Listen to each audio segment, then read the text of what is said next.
శ్రీనాథ సార్వభౌముడు పరమేశునితో ఏమంటున్నాడో చూడండి. సిరిగలవానికి జల్లును, సిరిగలవానికి చెల్లును, తరుణులు 16,000 ధర బెండాడం, తిరిగమునకిద్దరాండ్రా, తిరిగమునకు ఇద్దరాండ్రా, పరమేశ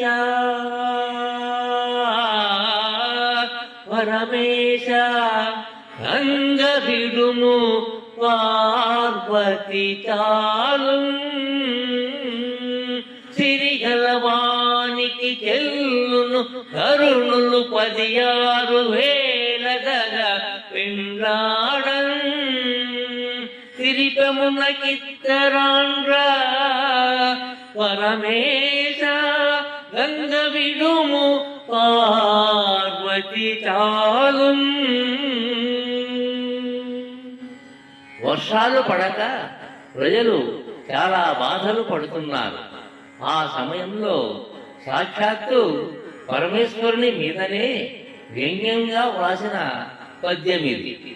సిరిగలవాడైన శ్రీకృష్ణునికి చెల్లుతుంది 16,000 మంది స్త్రీలను పెళ్లి చేసుకోవడానికి. ఎందుకంటే ఆయన ధనవంతుడు కాబట్టి. ఆయన ఏ ఆట ఆడినా చెల్లుతుంది. అంతేకాదు స్వయంగా లక్ష్మీదేవి అంటే సిరి ఆయన భార్య. శివ నీవా తిరుపమెత్తుకుని అంటే భిక్షాటన చేసి జీవించే పేదవాడివి.